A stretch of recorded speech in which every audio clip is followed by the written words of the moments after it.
About 11 a.m. is when the fun begins, and we will see if Mike Johnson can hang on to the gavel. As of this hour, the math is not mathing, and the numbers are not there for the speaker. So the math isn't mathing. Why wouldn't you say the numbers aren't numbering? You know, if you really try to be clever. But they're not clever. Ever.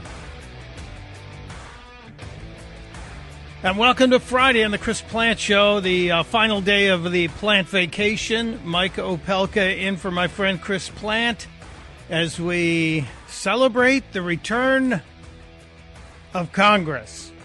The House and the Senate are back. Yes, they have arrived back in the swamp. And today there will be a couple of interesting things to watch. Everyone seems to be obsessed with whether or not Speaker Johnson will be able to retain the speakership, to retain the gavel. And it's going to be an interesting one. There is so much speculation on this today. So much. And the Senate will be sworn in today. We're going to have some fun with this one because the senators have to take their oath for this year, and Kamala Harris, the vice president, has to swear them all in. And there's a whole bunch of people who are upset about the fact that Kamala Harris has to swear in some people that she may or may not like, or they may or may not like her, or may have mispronounced her name. Oh, no. Oh, no, the shame of mispronouncing the name. How many times did Joe call her Kamala? Or Kamala? Or Kamala? Yeah, we have a whole montage we could play. But the left is all apoplectic over the fact that Kamala Harris has to swear in people that she doesn't like, and they don't like her, and they said her name wrong. They may have even misgendered her, for all you know. No, that didn't happen. So we do have the return of Congress, which means regular order. Is there ever regular order? The Republicans have 219 seats. The Democrats 215. There's one vacant, and you need 218 to elect a speaker to get control. And we already know there's one no vote, and we'll get to that. And there are a bunch of people who are playing coy with their vote, saying, I don't know, I'm not a no, I'm not a yes, I'm over here thinking about it. We'll see. We'll see. There also will be some discussions over changes to the House rules, et cetera, et cetera, et cetera. I know Donald Trump has come out in full force behind Speaker Johnson. In fact, he posted on Truth Social, and it's now ended up on other social media outlets, saying, good luck today for Speaker Mike Johnson, a fine man of great ability who is very close to having 100% support. A win for Mike today will be a big win for the Republican Party, and yet another acknowledgement of our 129-year most consequential presidential election. Big affirmation indeed. MAGA. Do we have to end everything with MAGA? Is that supposed to be required? I don't know. I'm okay if you want to do it. I don't know if I want to have to do it. I support making America great again. I just don't know if I have to end with MAGA, because I do the testudo thing at the end of the show, and that would kind of pile on. I guess everybody can have their own little punch at the end of everything they do. So we have that little drama going on. Speaker Johnson telling people he's confident, predicts one round of votes. That's interesting.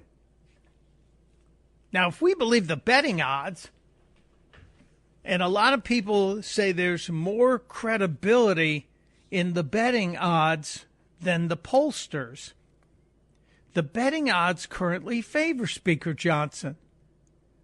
So this looks like this is a good thing. And that is the poly market betting odds.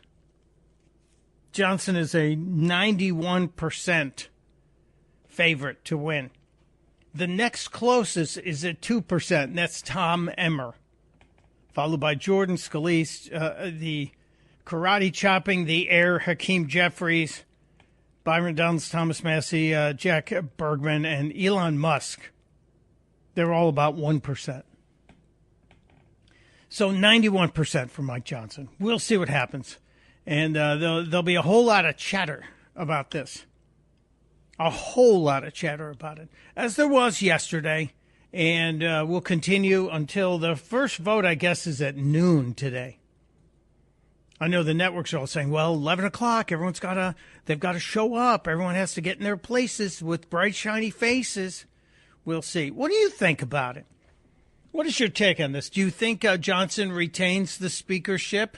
888-630-9625, 888-630-9625. We'll go through this throughout the show, make a couple of predictions, and I hope the Republicans can get their stuff together and make sure that we don't have another multi-vote, multi-day, possibly longer than a week debacle over who is leading the Republicans and the House of Representatives. In addition to that, I mentioned this drama around the swearing in of the senators. And this kind of ties into the other problem that Kamala Harris has. She has to come back, in addition to losing, and losing in such a way, an embarrassing way that the party structures being questioned on every level. She has to swear in the senators. And it's really kind of, the only way to say is funny. The only thing to describe this beautiful irony is funny. That Kamala Harris, who has, as vice president, presided over the Senate, and she was there for the tie-breaking votes and all that stuff, she has to swear in the people that she trashed and the people who trashed her. And the folks over at Time, which I didn't know really retains any relevancy or not, the folks over at Time put out a story today, the D.C. Brief in their political section, from Philip Elliott, announcing Kamala Harris heads to Capitol to swear in senators who won't even say her name right. Say my name. Is Beyonce going to be playing in the background as Kamala steps up? Say my name. Say my name. It's kind of funny to me. This is very funny. And Philip Elliott, I'm sorry, you are, what is the correct term? What is the correct psychological term for what Philip Elliott is expressing here? Butthurtedness. I think he's butthurt. Elliott writes in Time, when Vice President Kamala Harris arrives at the Capitol on Friday to swear in the new class of senators, many of the smiling politicians handing their family Bibles will be the same ones who for months have been telling crowds that she was a threat to the American way of life. I'm going to pause this right here for a minute. Correct me if I'm wrong, but Donald Trump and Republicans, especially those who supported Donald Trump, were called an existential threat to America. They were an existential threat to our democracy. Republic, thank you. But they were called many things. Anybody who supported Donald Trump himself was called everything in the book. They were Nazis. They were fascists. They were dictators. So I'm sorry, Philip Elliott, but all this hand-wringing here, he goes on to say, at campaign rallies, on social media, and in interviews, some spent months falsely claiming she wanted to ban Christmas from the calendar. Well, she did have some problems with Christmas, remember? Bring dog meat to immigrant stoves. I don't know if I ever heard that. Or rig the election by inviting undocumented immigrants to flood polling places and cast illegal ballots. I don't ever remember hearing that any Republicans say Kamala wants people to vote illegally. They did want to have a whole bunch of illegals in the country, and then make them citizens because they believe they would vote for Democrats forever and ever and ever. It's really funny. Elliott is so obsessed. Of the 4 senators taking oaths on Friday, who also spoke at the Republican convention in Milwaukee last year, 3 of them couldn't be bothered to pronounce her name correctly when they took a moment to ridicule her. Yeah. I can't even go back. It's only a 3-hour show. I can't go back and play the montages of Democrats and their Democrat partners in the mainstream media who constantly called Harris Kamala, who called her Kamala. So, sir, this kind of rings hollow. He continues, it's an inelegant reality that every vice president faces in their role as president of the Senate. Well, duh. But this one is particularly raw for those like Harris, Al Gore, and Richard Nixon, who lost their presidential bids but still had to return for a final few weeks of a grind at the Capitol. I'm sure it's really a grind. What does she sleep until about 10? Taking a shower, getting driven over to the Capitol, pretty much carried in if she wants to be. Oh, yeah. Yeah. All of those people understood that the norms of the upper chamber could not be set aside to save their bruised ego, nor would these institutionalists ask to be spared. I don't think they would. Standing there with folks who trash them is just part of the gig, or at least that's what they have to tell themselves. Yeah, it's part of the gig. You lost. You lost, but part of your job is to finish your job. The other part of this, it will be delicious irony, is that Kamala has to certify the election on January 6th. She has to sign the papers saying that she didn't win. Now, here's the one point in this. I know this is probably going to be unusual for you, but here's the one point that I think is really kind of interesting that shows this Philip Elliott actually understands what was done to the Democrat ticket. He says in one paragraph, for Harris, who inherited the nomination late in the calendar, the day cannot be one of ease. That is probably the first honest assessment of how Kamala Harris got the nomination. She inherited it, which is completely undemocratic. And it is the most honest statement in this whole piece in Time magazine. If you haven't seen it, you really don't need to waste your time on it. We've covered it here adequately. Let me grab a quick call before we take a break here. Paul is in Woodbridge, Virginia. Hello, Paul. Welcome to Friday. Friday Luya to you on the Chris Plant Show. What's up? Hey, how you doing? Yeah, I'm good, sir. The Democrats are just such totalitarians. They complain about the Republicans having to vote on Speaker of the House and have a debate. And, we have to come to a consensus and have a robust discussion. They don't realize that's what democracy is. People with different views coming together.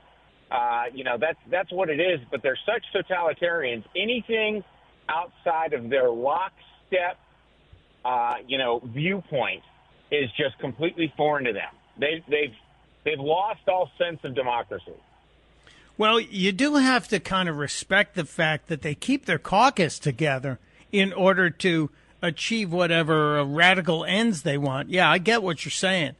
But they are reliably voting together.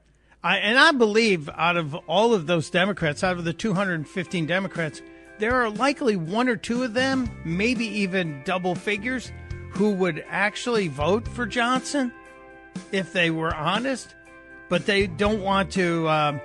They don't want to suffer the wrath of Nancy Pelosi, who has returned. By the way, we got to play that sound too. Nancy Pelosi, or the karate chopper of the air, Hakeem Jeffries. We'll get to all of it. It's going to be a busy day, a busy Friday. It's Opelka in for Plant on the Chris Plant Show. Chris here with a list of things that none of us should trust. The Washington Post, the New York Times, anything on CNN. Here's a list of things that I do trust. The Washington Times. Support real journalism for just $1 a week at washingtontimes.com/Chris. It is the Chris Plant Show. It's also Friday, so we're celebrating the weekend, even though, it was kind of an interrupted week. These 2-day work weeks, they really are grueling, aren't they? It's Mike Opelka in for Chris Plant, and you're always welcome to join the show, 888-630-9625. We'll be doing an update to both the terror situation, the attack on New Orleans, because there are a whole bunch of different tangents coming out of that story, a whole bunch of other strange little sidebars, and the story out of Las Vegas with the Cybertruck that blowed up in front of the Trump Tower, but the tires didn't deflate on the truck. It's not like the battery caught fire or anything, and the truck is pretty much intact. And there's discussion that Elon Musk wants to get the truck and get it back on the road just to show you how tough it is. Kind of interesting. And a friend of mine suggested he paint it red and white like the car Christine in the Stephen What's-His-Name book to irritate him. Yeah, that would be funny. Christine. But the tires didn't blow up. And the walls of the truck are still there, and the battery didn't catch fire. And the windows at Trump Tower did not shatter, which usually happens in the concussion after a big explosion like that. I don't think Stephen King is actually worried about Elon Musk bringing Christine back in the form of a Cybertruck. We'll see what happens. I do want to get into kind of a weird story that I don't fully understand because I haven't seen much mainstream media reporting on it. And Brian is on the phone from Orlando, Florida. Brian, this fog story, have you actually seen this fog? Is it in your area? I have not seen the fog myself. Good morning, by the way. Happy Friday, everybody. Thank you. The reason why I called is in Mount Dora, Florida, there's this lake called Lake Eustis. It's gigantic. And I woke up this morning, and all the fish in that lake are dead. There's thousands of fish. All of them? On top of the lake. All of them. Now, that's a pretty big story, Brian. I haven't seen that anywhere. I just did a quick search on the internets to see anything about it. So this is something you're reporting from the Orlando area. Lake Euless, you said it is? Eustis. Eustis. Okay. E-U-S-T-I-S. Lake Eustis. Okay. And it's on Fox 35 out of Orlando. But there's been talk about this fog that's being sprayed, I guess, all around the country. Even down in Australia, they've had the fog, in the UK. And after the people breathe in this fog, they get violently sick. I'm going to look into this during the break, Brian, but I'm dubious because there's been scant coverage. We'll see what we can find. It's Mike Opelka in for Chris Plant on The Chris Plant Show.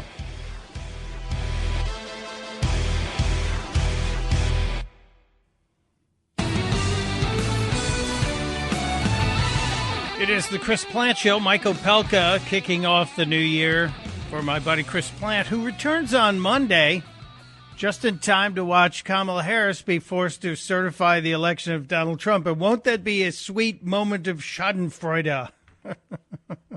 Yes, it will be. It certainly will be. Today she has to swear in all the senators, especially the Republicans that she said bad things about on the campaign trail. That's great. It is really great. We will get to all of that. Doing a quick update just before the break, we had a call from Florida from Brian, who was nervous about the fog and a lot of these reports of fog that has people feeling not well, and people claiming that the fog has caused them respiratory distress or has a weird smell to it. Even one post I read, a woman said her dog went outside and was sniffing the air, which is weird because that's exactly what our dog, Winnie the Poodle, does when she goes outside. She sniffs the air.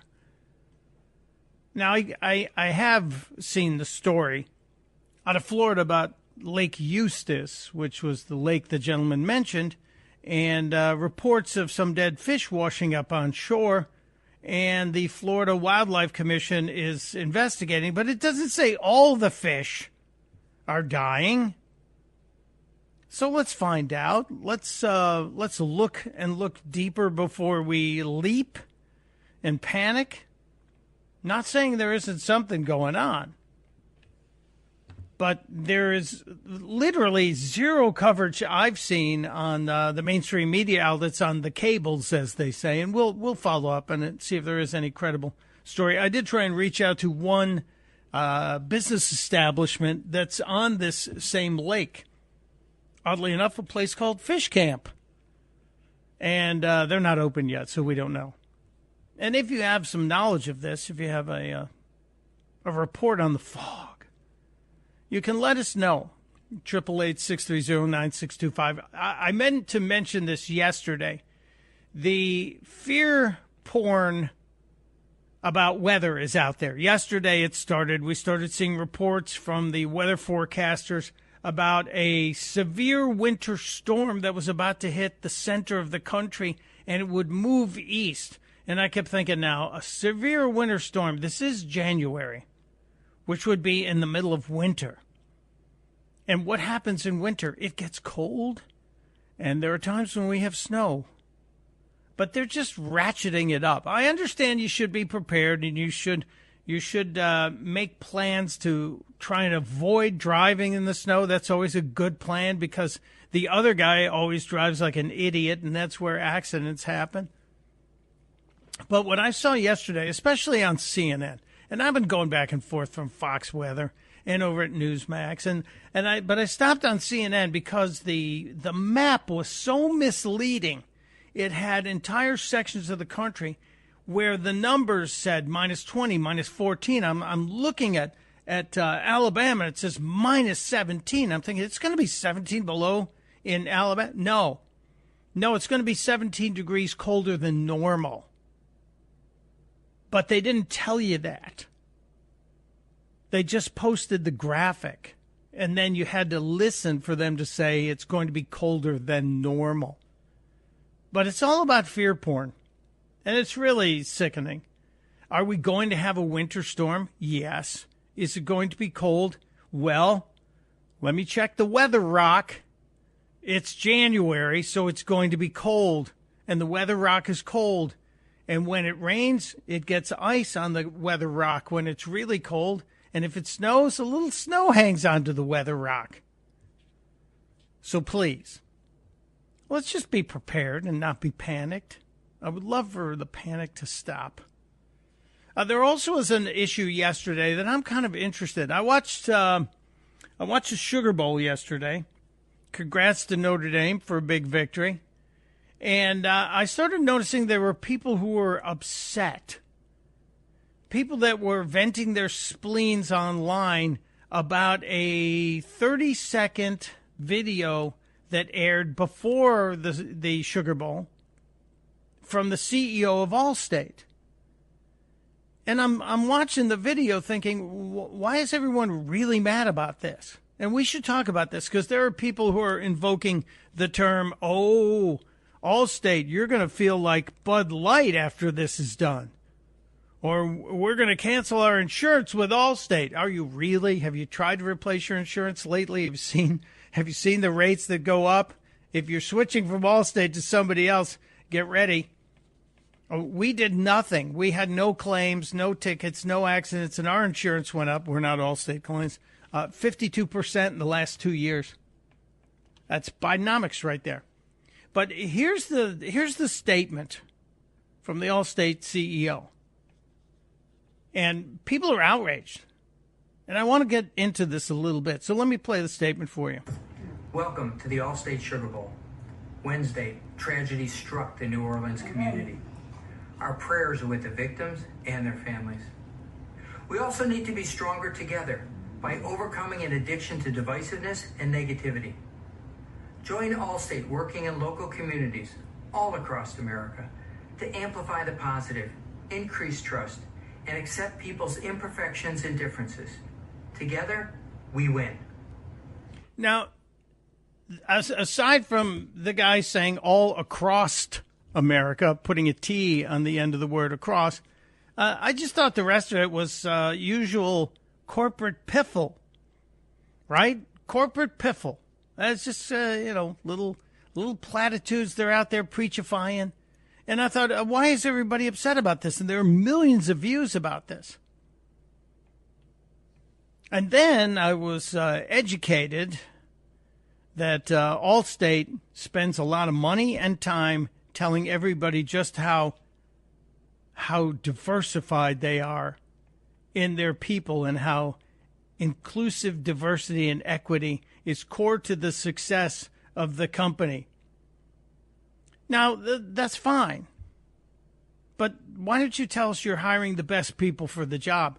They have a DEI chief at Allstate who boasted about using their hiring practices and promised to use more diversity, specifically when hiring for leadership positions. So you get points in the qualification area if you fit one of the box-checking categories. Okay, I understand. But I'm not going to burn down Allstate for what this guy said. What he said isn't awful. What they're doing, however, is, in my opinion, unfair. Unfair if you're discriminating against people because they are white. If that's the reality, it's not right. And it's not okay, Allstate. But do you really need to spend the Sugar Bowl time ranting and raving about this guy's statement?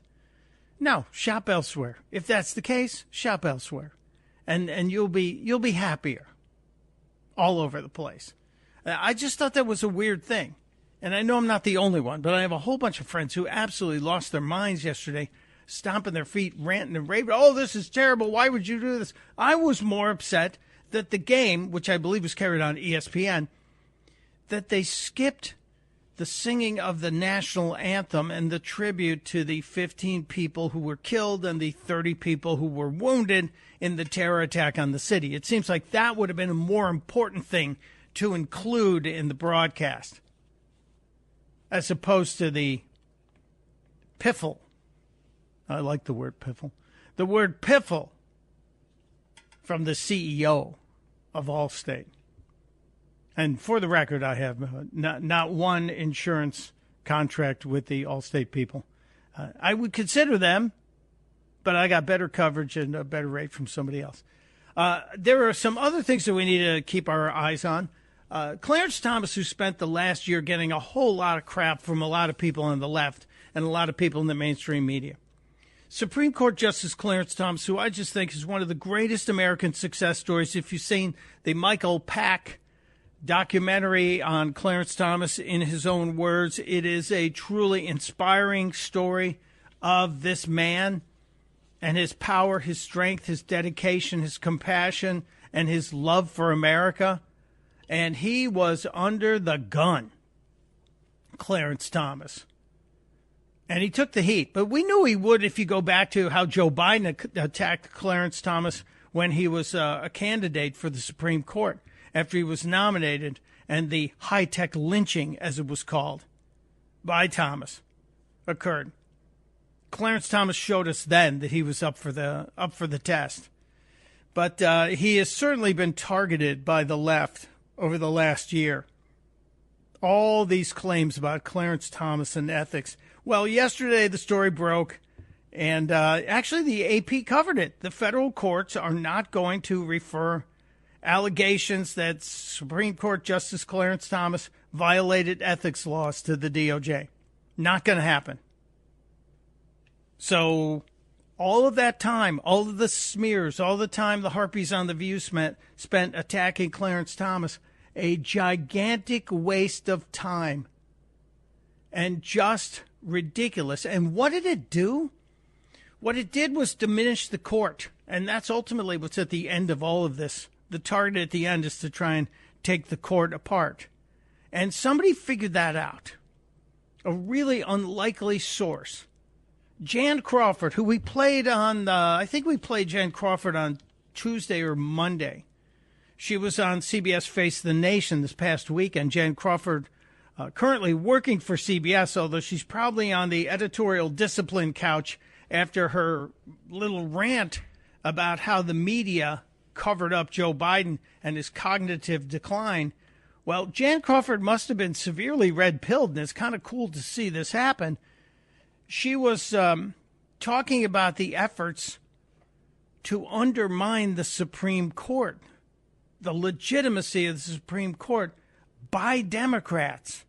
She called them out. It really started and took off in the wake of the Dobbs decision. The court's ruling that overturned Roe versus Wade. The outrage over that decision was so extreme that you saw, I think, a quite calculated effort to undermine the legitimacy of the Supreme Court by Democrats. Yeah, bingo. Absolutely correct.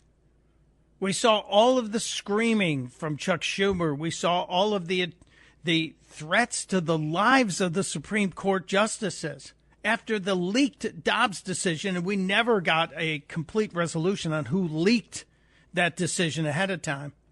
I thought this is remarkable. Senate Democrats, for example, hearings, stories about scandals, some of which were pretty overblown, to say the least. So that has an impact on public opinion.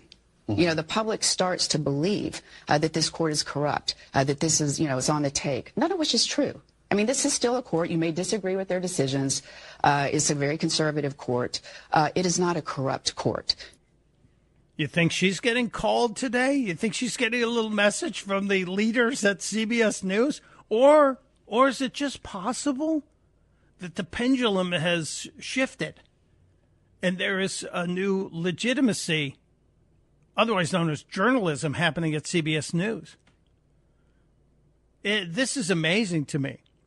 This is a woman who came out, called out CBS News, called out her compatriots in the mainstream media for what they did to cover up Joe Biden's mental decline, and now she is telling everybody that it was a calculated effort to undermine the legitimacy in the Supreme Court by Democrats.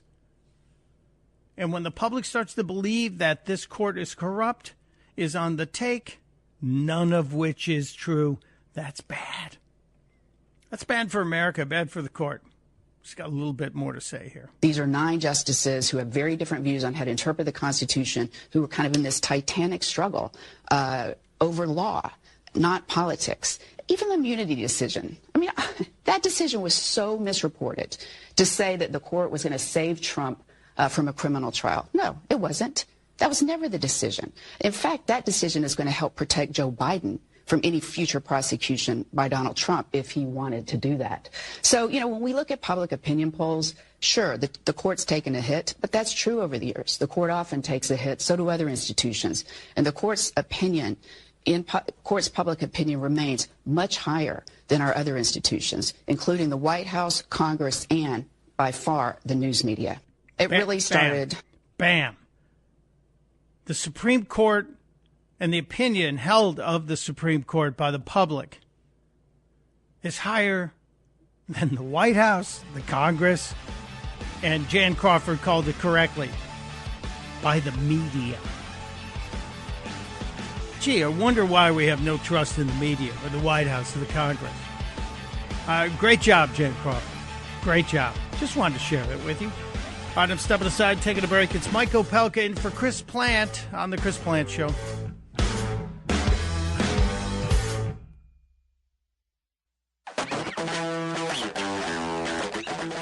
It is The Chris Plant Show. Mike Opelka in for Chris one more day. He returns on Monday, and I'm sure he will regale you with stories of his break, as well as, a recap of the Golden Globes, which happened Sunday night, and I won't be watching. Yeah, I know. It's awards season, and it's exhausting. I'll be watching other things. I will not be watching that, being inundated with little moments about that. We just talked about how there appears to be a little bit of a mea culpa, mea maxima culpa happening among some in the mainstream media, trying to say, hey, we noticed our ratings stink on ice since the election, and that maybe is happening because you guys realized we've been lying to you, and we've been carrying water for the Democrats for so many years that we're sorry about it. We promised to do better. And I wonder if it's going to make a difference. I know, and we'll get into it because there's a very interesting breakdown of the election in an op-ed piece from that alien from another planet, James Carville. I'll get into his take on what happened, because he actually admits he was wrong about Kamala Harris. I know, it's like Fonzie saying he was wrong. But he does that. And there are some interesting things that Carville says in his admission here. But I also want to make sure we make time for one of our regulars. Jason is ringing from Kensington, Maryland. Hello, Jason. Welcome to the Chris Plant Show. Hey, g'day, Mike. How you going, mate? Hey, just a clear thing about the journalism thing now. You know, with legacy media sort of being in a bit of a tailspin, I think a lot of these journalists who legitimately want to be journalists, I think they're jumping ship and thinking, you know what, if I get fired now, so be it, because what am I getting fired from? You know, a fraudulent sort of business. So I think they're sort of thinking, you know what, this is for later on when I want to remain in journalism. So let's open the whole thing up and tell the truth.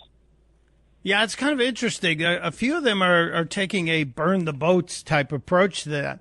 And this lady is one. We've seen the success of people who were thrown out earlier. If you're not following Cheryl Atkinson stuff, she is doing great work for a decade now. Yeah. And it's doing really well.